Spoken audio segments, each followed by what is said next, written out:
Hey everyone, Mike Caudill with Go RVing with the Caudills and brand ambassador for Go RVing, and it's 2023. I'm excited to get my first live video up for the new year. The holidays were fantastic. In fact, many of you might have caught the video we did just before the holidays with some of the cool new products coming to market, some of our tips and tricks. It was a lot of fun to put that video together, especially because we're now getting ready to plan for the upcoming year of travel. So we're really excited right now because we're finally getting around, holidays are over, and we're planning out what our trips are gonna be. So today's video will be on a couple different things. We're gonna talk a little bit about what our first big trip of the year is gonna be. We're gonna talk about some tips and tricks to make sure that you get yourself in that perfect RV spot for the spring and summer months. And then we're gonna close it out with some fun things that you can do in your community right now that are RV related. So without further ado, we are excited to announce that for Go RVing with the Caudills, and I know it's all about adventure, right? We could go anywhere this summer, and we made the executive decision. Thank you, Flora Caudill. She said, look, of all 9 stops that we made last year, they all stuck out and they were all super special. But for this year, we are going to go back to where it all started for us. And for many of you that have followed Courtney Bias, who is on the marketing team for Go RVing, she grew up going to this location. So when I proposed it to her and said, hey, can we go back to the Myrtle Beach Travel Park? She gave us 2 thumbs up. So that's where we are going to be going first, Go RVing with the Caudills. In June, we're going to go back to where it all started last year, and that is the Myrtle Beach Travel Park. This time, instead of spending 4 days, we're going to spend a longer trip, longer time in this location. So why? I think it's important to note that. So on 9 stops over 27 days, it was 3 days in every spot, right? You just get to know a location and high-five your neighbor, and then you're like, hey, we're heading out. So this year we're going to spend somewhere from 8 to 10 days in June at the Myrtle Beach Travel Park. And we're going to make it more of a vacation as opposed to a trip. So we're going to explore and spend more time at the resort. We're going to really focus in on driving some better and more quality videos of our experiences there. That way we're sharing them all with you because we know you enjoy some of those tips and tricks.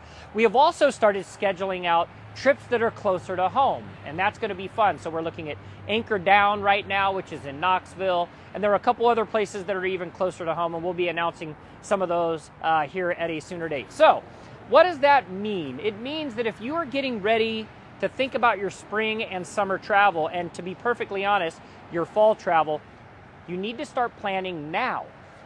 If you haven't already planned, you should think about where you want to go, and you need to start reaching out via their website right now, or go to the Go RVing website to kind of figure out what your strategy is going to be around your camping for this upcoming year. So as you think about spring and summer travel, you want to think about the fact that once the weather clears, and right now in Nashville we're sitting at a coincidentally balmy 68 degrees with rain coming in about 20 minutes, but once the weather clears, everyone's going to flood the internet trying to identify and secure their favorite camp spot.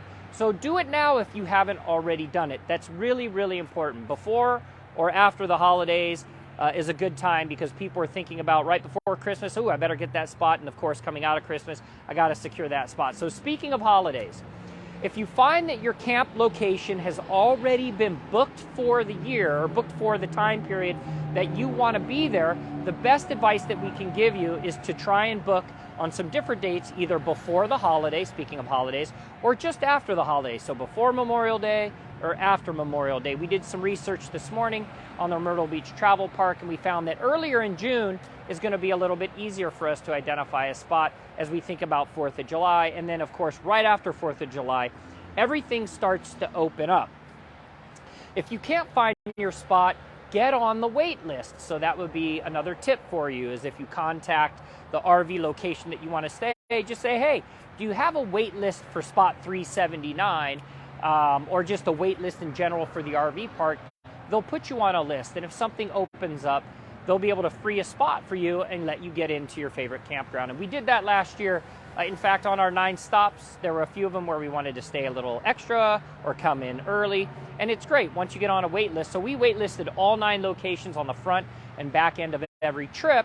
and we found that there was always an extra space that kind of opened up. So that was great. The last is be flexible. You want to make sure that you are flexible when planning out your camping experience. So in the case of us going to the Myrtle Beach Travel Park, we know that we're only going to be able to stay there about 8 days. That window of opportunity on the front and back end is going to be hard because most people are staying there over a 5-day period. So our flexibility is we're going to take off and head out of Nashville, and then we're going to stay at a different campground en route to the Myrtle Beach Travel Park. That way, if we run into any issues, we know that we have a spot that's already secured, and we're being flexible on the back end. If we want to stay longer, there might be an opportunity, but if not, we're going to already pre-book something that allows with a 24-hour out period on our way back to Nashville. So speaking about the upcoming summer season, I wanted to throw a couple different things out for you as well. Some tips for this year. Obviously, there are things that are changing in the economy of the world right now, and I always try and tell people that some of our most amazing camping trips that we make are close to home. So we think about RVing on a tank of gas. That's one of the best things that you can do if you really don't have time or want to do a big trip. Camp as close to home as you can. We did that at Cage's Bend Campground in Gallatin, Tennessee, at the very tail end of fall last year, and it was amazing. We were 5 minutes from home. It made it super easy. Our kids could still go to school every day, and we had the ability to go about our daily lives and work from the campsite, but at the same time at night, enjoy those s'mores over an open campfire. All right, another thing that we're going to be doing this summer, which is going to be fun, is we're going to be using, actually spring, is we're going to be using our RV as our people mover, if you will, for volleyball tournaments. So my daughter plays in competitive volleyball. She's part of the C2 Attack Club volleyball team, and when we have the option to travel to certain tournaments, we're going to actually take our RV. That way, when we get there, we kind of have everything that we need with us, and it just gives us another chance to have that fun RV experience. You know, for Go RVing with the Caudills, it's all about family, it's all about fun, and it's all about adventure. So why not take it on a volleyball tournament, soccer tournament, baseball tournament, all those kinds of things that you can do to maximize the fun that you can have with your RV. So if you haven't thought about that before, it's something you might want to thought about. And to close it out for 2023, guys, with my first video, what's really unique about the month of January in the RV industry is it really kicks off the RV show season for the year. So the past few years I've been down in Tampa.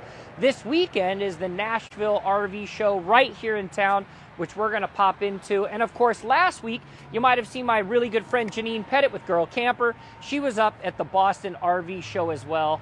So it's a good time if you're in the market for a new RV to go and check them out. There's never any pressure. There's so many to choose from, and it really gives you a chance to really dig in and find out what RV fits your family and your lifestyle. So there you have it. Our first trip of the year, Myrtle Beach Travel Park. Some tips for you, like making sure you get your planning done now, and of course, using your RV for a lot of fun, and as we say in the Caudill family, shenanigans while we're out on the road with our RVs. And to close it out, of course, is checking out your RV show. We've got 3 that have just happened in the last week, and as I stand here today, and I'm bummed I'm not in Tampa, but Nashville is this weekend. I got to support my home team, and we'll be over there checking some new RVs out as well. So I hope you're all looking forward to an incredible 2023 year. We came up with a bunch of hashtags for how we're going to spend it, but one of our hashtags is going to be family, it's going to be hashtag fun, and it's going to be hashtag adventure. Maybe we'll throw a hashtag Go RVing in there as well because it makes sense. So I hope everyone has a wonderful evening, and look forward to seeing you all at some of the RV shows and at a campsite near you. Bye, everyone.